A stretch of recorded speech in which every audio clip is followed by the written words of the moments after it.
3. Yeah. I've got a lot done at home. I'm glad that I successfully set up our children for online learning starting tomorrow. And I happened to walk by a mirror and got a glimpse of what I look like. I didn't realize it had gotten this bad. So I take pride in leading by example, and so I will start with myself.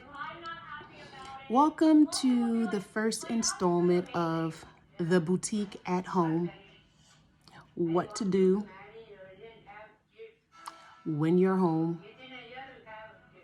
with your hair. So this is the before. Take a good look. Can't wait for the after.